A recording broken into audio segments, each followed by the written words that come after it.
Hello my dear students, welcome to my channel. आज आम discuss करिबा सब्जेक्ट वर्ब ऑब्जेक्ट विषय रे।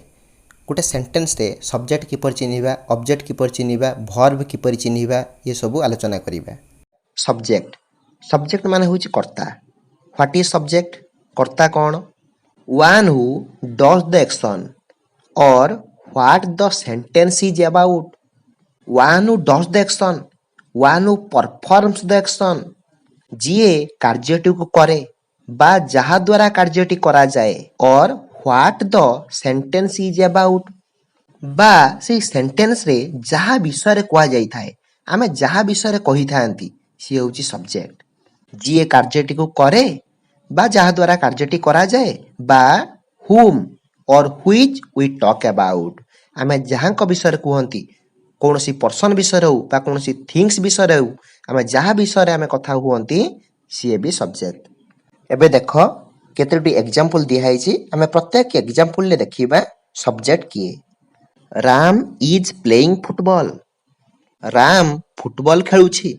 फुटबॉल खेलिबा कार्यटी कहा द्वारा होउछि, किए करूछि ना राम द्वारा होउछि। राम फुटबॉल खेलुछि, तन एक्शन एठी किए करूछि, राम, तले राम होउछि सब्जेक्ट। बुझी होउछि। Next example, my mother loves me very much. मो माँ मते बहुत भल पाती। ताहले भल पाइया कार्यटी एठी किए करचंती, स्नेह ममता किए दउचंती ना माई मदर। एक्शन टी कहा द्वारा होउछि, मां को द्वारा होउछि, तेणु माई मदर एठी subject. He is a teacher, से जणे शिक्षक अटंती। एई सेंटेंस रे कौन सी एक्शन हो नाही, एठी कहीं किसी कार्य करू नाहंती, बरं एठी जनक विषय रे कुहा होउछि। मु तुमको कहिथिली जे कार्यटी करे से सब्जेक्ट, बा से सेंटेंस रे जहा विषय रे कुहा जायतियो से subject. He is a teacher, एठी कौन सी कार्य हो नाही, कौन सी एक्शन हो नाही, किंतु एठी जनक विषय रे कुहा जाउछि। से जणे शिक्षक अटंती। से माने जे भी होंतु, एक्स वाई जेड जे भी होंतु, तेणु एठी से विषय रे कुहा आइछि, तेणु हीटा होउछि सब्जेक्ट। ठीक सही परी नेक्स्ट एग्जांपल देखिबा। Books are useful. बही गुड़िक दरकारी। Books are useful, useful means helpful. बही गुड़िक दरकारी। एई सेंटेंस रे मध्ये एठी कोनोसी एक्शन हो नाही, एठी बही बाबद रे कुहा होउछि, बही विषय रे कुहा होउछि, तेणु एठी बुक्स होउछि subject. Walking is a good exercise. चालीबाटा गोटे भलो एक्सरसाइज, गोटे भलो व्यायाम। ए सेंटेंस रे मध्ये किछि एक्शन हो नाही, बरं एठी चालीबा विषय रे कुहा होउछि, वॉकिंग विषय एठी कुहा होउछि, तेणु वॉकिंग टी होउछि सब्जेक्ट। जणे पचारिबो, सर एठी वॉक रो आईएनजी लागिछि, वॉकिंग ये तो गोटे वर्ब, एटा सब्जेक्ट किपरि हला? मु कहि रखुछि कि एठी जो वॉकिंग टी जिरंड कुहा जाय। आज आमे जस्ट बेसिक कांसेप्ट आमे आलोचना करचंती, सब्जेक्ट कोन, वर्ब कोन, लेटर कोन, वर्ड कोन, अल्फाबेट कोन, ये बाबद आमे आलोचना करचंती। कोनोसी व्यस्त हो नाही, आमे आस्ते आस्ते सब पढिबा, सब जानिबा। नाउन कोन, प्रोनाउन कोन, एडजेक्टिव कोन, एडवर्ब कोन, पार्ट्स ऑफ स्पीच कोन कोन सब अछि, सब आमे डिटेल पढिबा। Have patience. साधारणतः the subject is typically a noun phrase और ए प्रोनाउन। गोटे सेंटेंस सब्जेक्ट सदा सर्वदा नाउन किंबा प्रोनाउन ही थाए। नाउन आ प्रोनाउन छडा गोटे सेंटेंस सब्जेक्ट आ किछि भी हे परिबो नाही। जदि सब्जेक्ट सिंगल वर्ड हेतिबो, आइदर एटा नाउन हेतिबो नहले प्रोनाउन हेतिबो। जदि एक एकाधिक वर्ड हेतिबो ताहले ताको आमे नाउन फ्रेज कहिबा। जथा गोटे एग्जांपल देखिबा। Ram is playing football. Ram football खेलुछि। एठी एक्शन टी कहा द्वारा होउछि, फुटबॉल खेलिबा कामटी कहा द्वारा होउछि, राम द्वारा। तो राम एठी सब्जेक्ट, ए जो सब्जेक्ट टी सिंगल वर्ड ये होउछि noun. He is a teacher, से जणे शिक्षक अटंती। एठी कोनोसी एक्शन हो नाही, पर्सन को विषय रे कुहा होउछि के से जणे शिक्षक बोली, ताले एठी सब्जेक्ट होउछि ही, एवं ही गोटे pronoun. My mother loves me very much. मो माँ मते बहुत भल पाती। एठी भल पाइबा कार्यटी माँ को द्वारा होउछि, तेणु एठी माई मदर होउछि सब्जेक्ट। एठी एक रु एकाधिक वर्ड होइछि, तेणु एटा को हमें नाउन फ्रेज बोली कहिबा। गोटे सब्जेक्ट रे जेतेटा वर्ड भी थाउ, तार हेड वर्ड होउछि नाउन। जदि माई मदर हेड वर्ड हमें देखिबा, मदर होउछि नाउन, तेणु मदर होउछि हेड वर्ड। माई ठी होउछि गोटे पॉजेसिव एडजेक्टिव। सब आम आस्ते आस्ते जाना पढ़ा व्यस्त हम ना। एबे देखिबा भर्ब। भर्ब कौन ना क्रिया। क्रिया क्या कहा जाए what is verb the word which shows action और स्टेट ऑफ बीइंग जो शब्दटी गोटे एक्शन बुझाउथबो गोटे एक्शन वर्ड हेतिबो गोटे कार्य को बुझाउथबो बा state of being means condition माने अवस्था किछि गोटे हेबार अवस्था को बुझाउथबो बा किछि गोटे पाखर थिबा अवस्था को बुझाउथबो सेही वर्ड को आमे भर्ब बोली कहिबा। गोटे पदे मु जदि कहिबी what the subject does what the subject performs subject जहा करे कर्ता जहा करे ताकू क्रिया कहा जाए जी कार्यटी करूची बा जहा द्वारा करा जाउची सी हला सब्जेक्ट सब्जेक्ट जहा करे ता होची भर्ब। ताले भर्ब टी एक्शन को बुझाई पारे बा स्टेट ऑफ बीइंग को बुझाई पारे। लाफ हसीबा आमे हसुचंती गोटे कार्य करूचंती ये होची भर्ब। प्ले खेलिबा ये गोटे खेलिबा भी गोटे कार्य गोटे एक्शन होची तेणु ये भी गोटे भर्ब। स्लीप सोईबा सार आमे तो सोचंती कौन कार्य करूचंती ना ना स्लीप टा भी गोटे भर्ब। स्लीप एठी गोटे एक्शन होची एक्शन कौन ना एठी स्लीपिंग आमे सोईचंती। ताले दिन सारा आमे जहा जहा करूचंती खाइबा बसिबा जिबा आसीबा पिंधिबा सब किछि गोटे गोटे भर्ब। जंप डेहिबा रन दौड़िबा ये सब होचंती गोटे गोटे एक्शन वर्ड तेणु ए गुडी को गोटे गोटे verb. Is am are was were have has had एसो मध्य गोटे गोटे भर्ब जहा कि स्टेट ऑफ बीइंग्स माने अवस्था को बुझाए। जते बेले सेंटेंस रो कोनोसी एक्शन भर्ब न थाए सेते बेले एई भर्ब गुडी को वाक्य रो मेन भर्ब होई थाए। एसो भर्ब गुडी को किछि हेबा बा किछि पाखरे थिबा बा किछि पोजीशन किछि अधिकार करिबा एई अर्थ रे एसो बुझाई थाए। जथा मु विद्यालय रे अछि तार गोटे गाड़ी अछि से जने शिक्षक अटंती एई जो सेंटेंस गुडी करे कोनोसी एक्शन हो नाही तार गोटे गाड़ी अछि से गोटे गाड़ी रो अधिकारी मु जदि कहबी से गोटे गाड़ी किनिला ताले एठी गोटे एक्शन होउची कोन ना किनिबा कार्य गोटे होउची तो एठी एक्शन भर्ब यूज हो। किंतु तार गोटे गाड़ी अछि मोर गोटे कलम अछि ये गोटे पोजेस अर्थ रे आछि ए सब किछि पाखरे थिबा बा किछि हेबा ए सब को बुझाउची। एही क्षेत्र रे एक्शन भर्ब वाक्य रे व्यवहार करा न जाई बी भर्ब हैव भर्ब एगुडी को मेन भर्ब ऊपर व्यवहार करा जाए। हमर इंग्लिश रो स्ट्रक्चर अनुଯାयी सदा सर्वदा भर्ब टी सब्जेक्ट परे थाए प्रथमे सब्जेक्ट आसे तापरे भर्ब आसे। एबे केतोटी सेंटेंस देखिबा एवं आमे चिन्हिबा एई सेंटेंस रे भर्ब किए।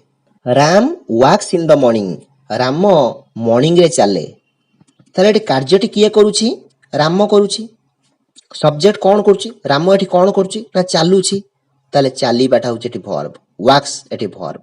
मामन is going to school Maman विद्यालय को जाउची ताले एटी कार्यटी किए करूची ना मामन करूची तेणु मामन एटी सब्जेक्ट। मामन कौन करूची मामन द्वारा को कार्यटी होउची ना विद्यालय को जिबा कार्य माने जिबा कार्यटी होउची ताले एठी इज गोइंग होची भर्ब ये होची एक्शन भर्ब।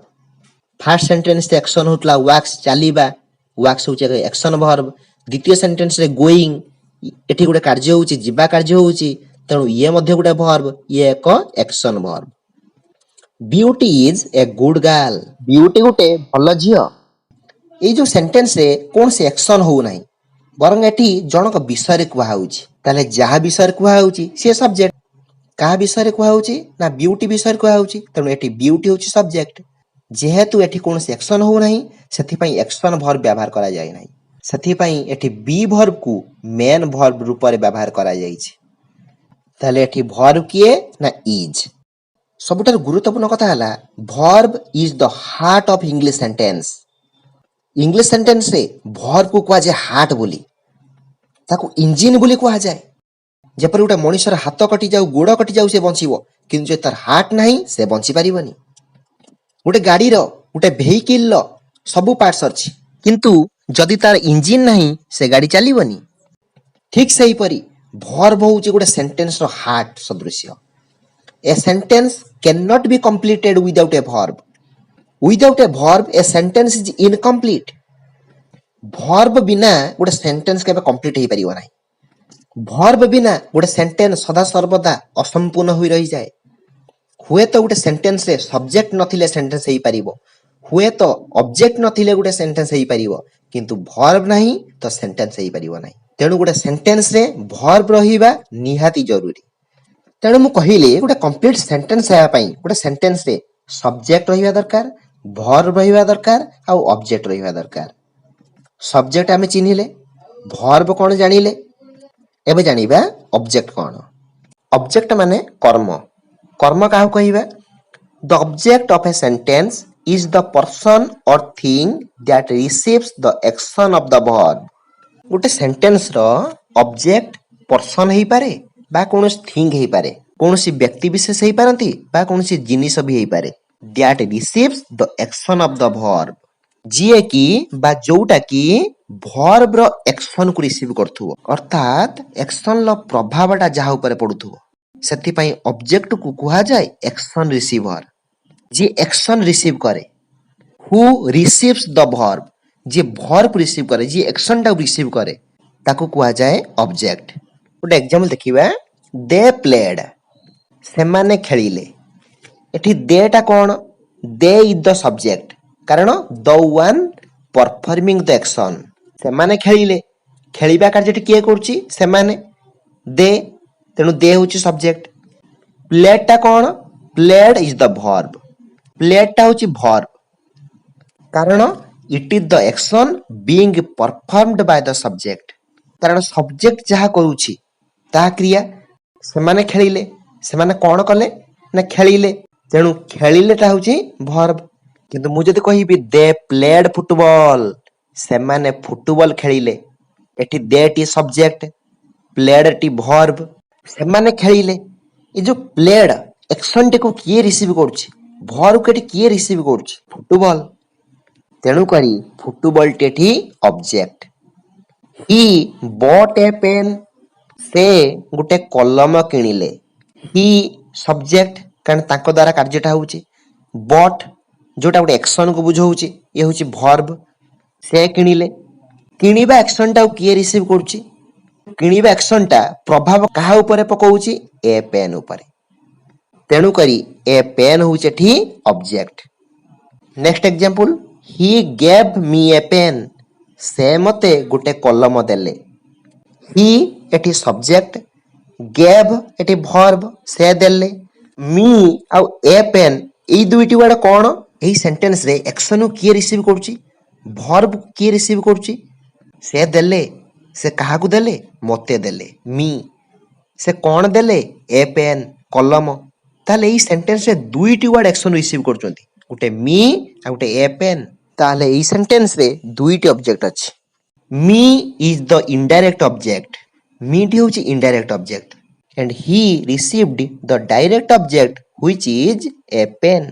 ताले सेंटेंस रे मी टी होछि इनडायरेक्ट ऑब्जेक्ट, ए पेन टी होछि डायरेक्ट ऑब्जेक्ट। ताले गोटे सेंटेंस रो ऑब्जेक्ट जानिया पय हमें कोन करिबा? वर्ब को क्वेश्चन करिबा, वर्ब को प्रश्न पचारिबा। व्हाट रे क्वेश्चन करिबा, होम रे क्वेश्चन करिबा। व्हाट रे क्वेश्चन करिबा, जहा आंसर आसीबो ता होछि डायरेक्ट ऑब्जेक्ट। होम रे क्वेश्चन करिबा, जहा आंसर आसीबो ता होछि indirect object. Normally direct object thing को बुझाए, इनडायरेक्ट ऑब्जेक्ट पर्सन को बुझाए। आ गुटे एग्जांपल देखिबा, the professor gave the students the books, professor छात्र छात्री मानन को बही गुडी को देले। प्रोफेसर छात्र छात्री मानन को कोन देले? आंसर होछि बही गुडी को देले। तेणु बही गुडी को द बुक्स ये होछि डायरेक्ट ऑब्जेक्ट। प्रोफेसर बही गुडी को काहा को देले? आंसर आसीबो द स्टूडेंट्स, छात्र छात्री मानन को। तेणु द स्टूडेंट्स होछि इनडायरेक्ट ऑब्जेक्ट। एबे तुम मानक पई home task, find out the subject, verb, direct object and indirect object in the following sentences. तीनोटी सेंटेंस दिया जाइछि, प्रत्येक सेंटेंस रे subject, verb, direct object, indirect object चिन्हैबो। कमेंट बॉक्स रे आंसर निश्चिंत लिखिबो। मु जानिया चाहे तुमे केते परिमाण ले ए कांसेप्ट को क्लियर होइछो।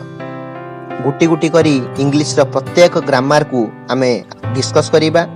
चैनल को जदि नुआ विजिट करछ चैनल को सब्सक्राइब करिवो वीडियो को लाइक करिवो आ जत्ते मात्रा में पारिबो शेयर भी करिवो। Thanks for watching.